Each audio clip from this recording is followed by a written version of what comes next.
Welcome to GuardsPro. In this video, we're going to show you how to add post site to the live dashboard.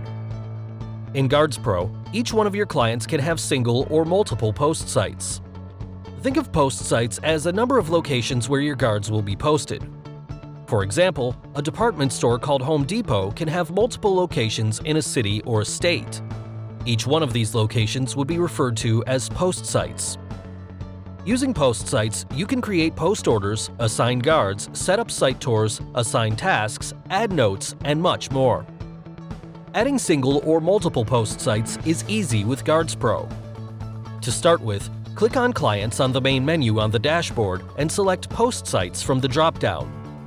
On the next page, you have the list of all the post sites. Now go ahead and click on the New Post Site button. On the next page, you see the new post site form. Select the client to which this post site will belong to and then fill out all the rest of the fields one by one. Remember, the information you add here will help you quickly reference back to when you need it in the future. Once you're done, simply click on the Submit button and the post site is successfully created and added to the list. For any more questions, please feel free to contact our support team anytime.